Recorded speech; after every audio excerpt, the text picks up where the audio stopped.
Alright, next gear review, and this is in a different spot. Normally I like to do these on my bar, but with turntables it's a little bit trickier to do that sometimes, so I decided to throw it on the speaker in my office and we'll talk about it up here.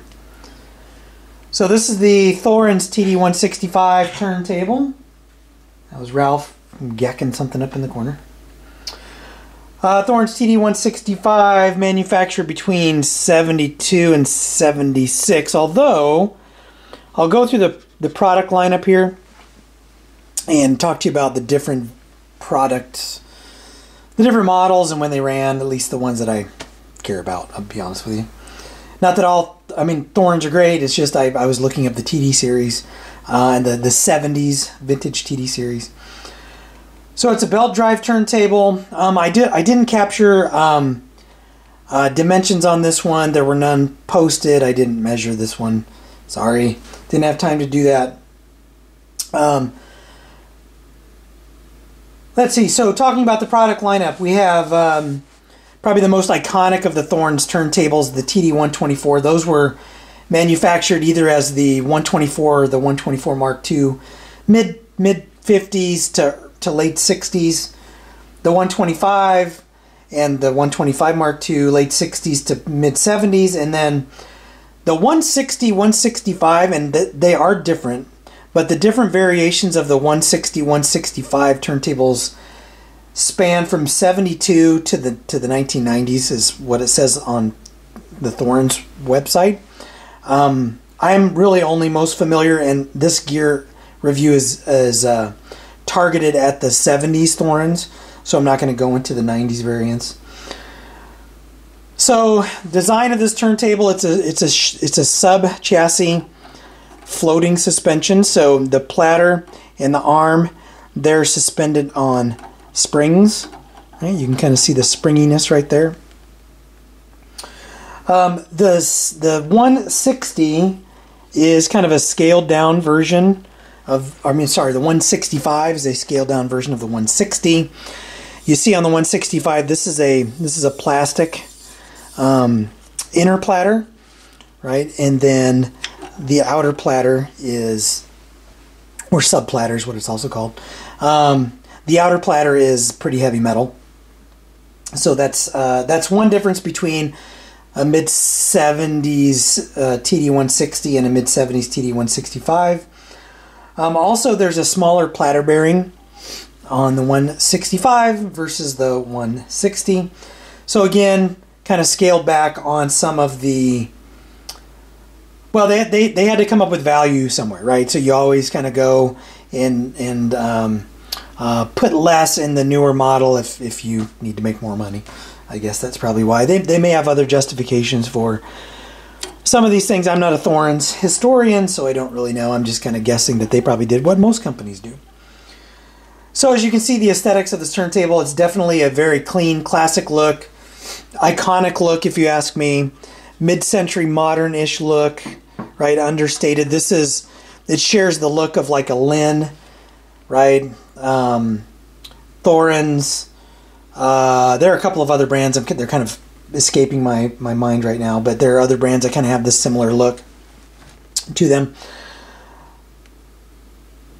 This will come with different dust cover configurations. So this particular model has the Thorens hinges, right? The Thorens TD165 that I have a video on where I kind of resurrected it, right? Repaired it.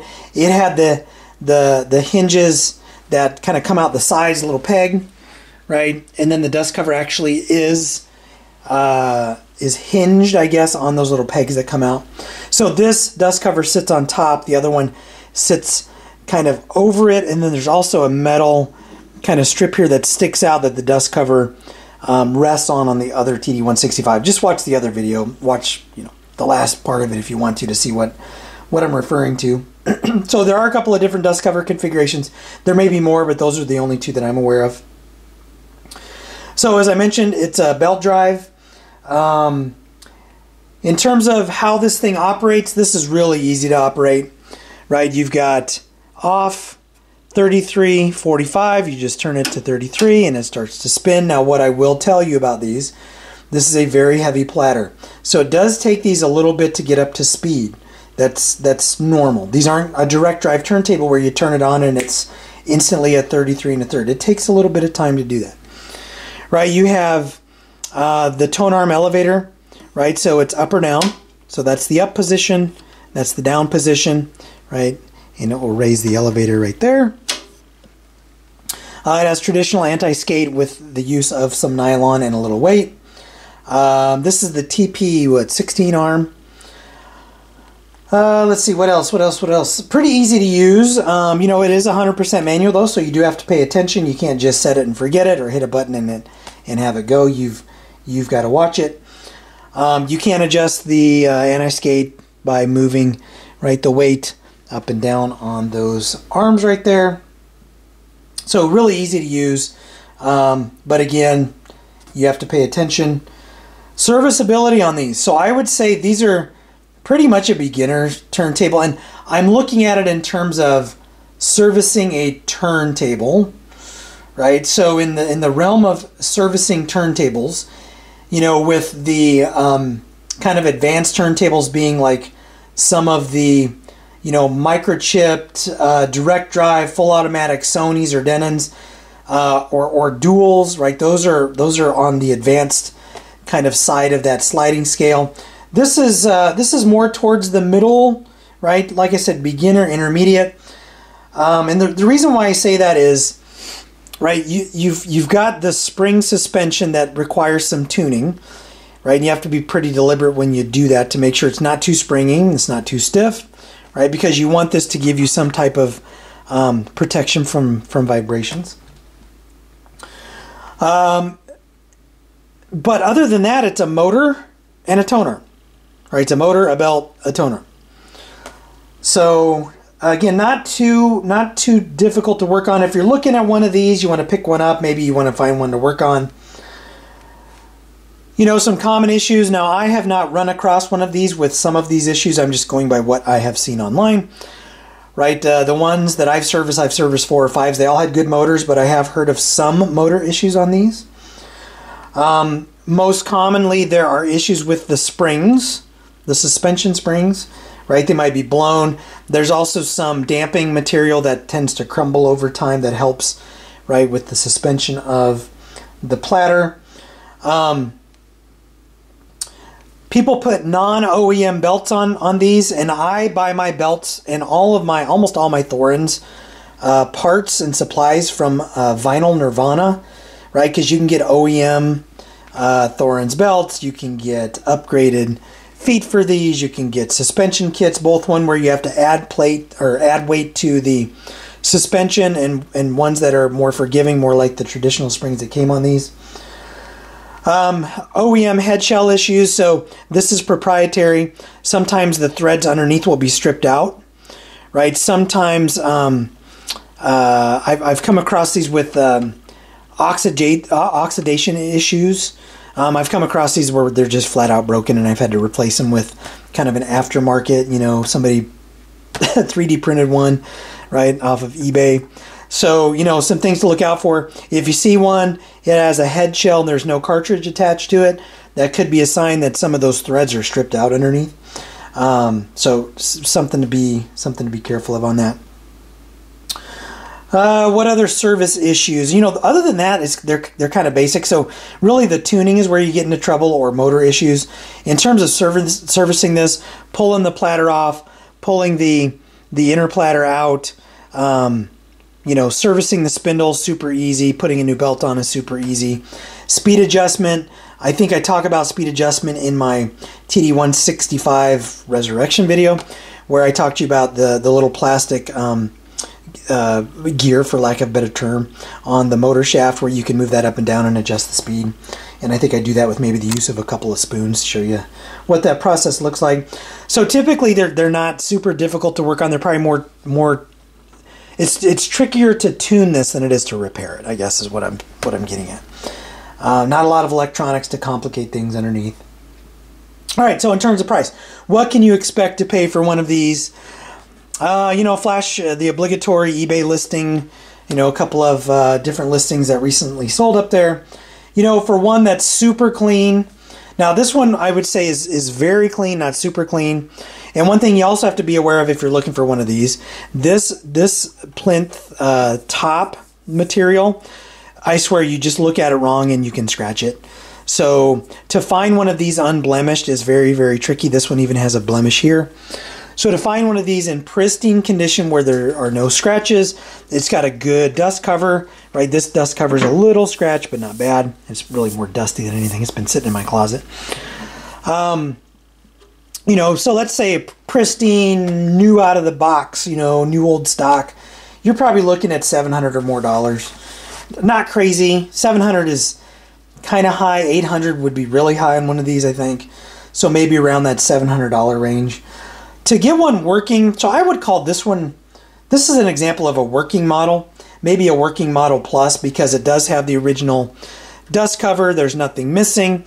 You know, a common issue on these as well is these, the anti-skate weight kind of posts here, right, where the weight sits on. Sometimes these are broken. You have to replace them. This cap here is missing often. I think I put a new one on here. I think this one was actually missing when I got this one. You know, the tone arm stand is broken. So, you know, if you get one that maybe has one of those 2 or 3 minor issues, you know, a cap for like 25 bucks, maybe one of these for 25 bucks, you could probably get one for 500 bucks. One complete like this is, again, this is plus, so I would say this is not a $700 one, but this is probably in that $550 range, $5 to $550. You know, to get one for parts, I would say, but, you know, you have to understand the cosmetic challenges with getting one of these for parts. If you get one without a dust cover, with the top that's, you know, all scratched to hell, missing some of these other important parts, you can score one for 200 bucks. But, you know, it may be a case where you think you're getting a parts unit or a repairable unit. I say parts units in these, and what I mean by that is a unit to repair, right? So you can get one that's 4 parts or repair for around 200 bucks or less than 200 bucks, but it's going to be missing a whole bunch, right? It's going to be missing this cap. This is going to be broken. The head shell may or may not be there. It's almost likely, it's almost certain it's not going to have a dust cover, or it's going to be smashed to hell, right? It might even be missing the plinth, or, you know, the slip mat, or the 45 adapter, or these, right, these selector switch, kind of the knob portion of that might be missing. So again, you can get one for a couple $100 bucks, but, you know, you got to be careful. And on these, it's all cosmetics, right? You want to make sure you get one that's pretty clean. This one is pretty clean. I've seen a lot of them that are not clean. Again, they are really scratched up, and they've led some pretty rough lives. So, you know, I would not pass up one of these at all. My go-to turntable right now is a Thorens TD125. I ran this one for a long time.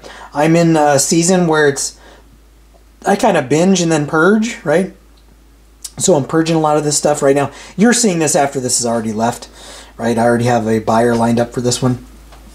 So, you know, I would keep this, but the Thorens TD125 is just on a different level. Again, these are great turntables, absolutely great turntables. But the 125 is, you know, it's top of the line. It's a Cadillac, and, you know, this is like a low end, you know, Chevy. So, or I'm a Toyota guy, so this is like, you know, a Toyota Corolla, maybe a Toyota Camry. The 125 is like a Lexus, right? It's just a different vehicle. Same manufacturer, different vehicle. So anyway, enough rambling. That's the Thorens TD125. As always, if you like what you see, hit like, hit subscribe, and I'll catch you in the next video.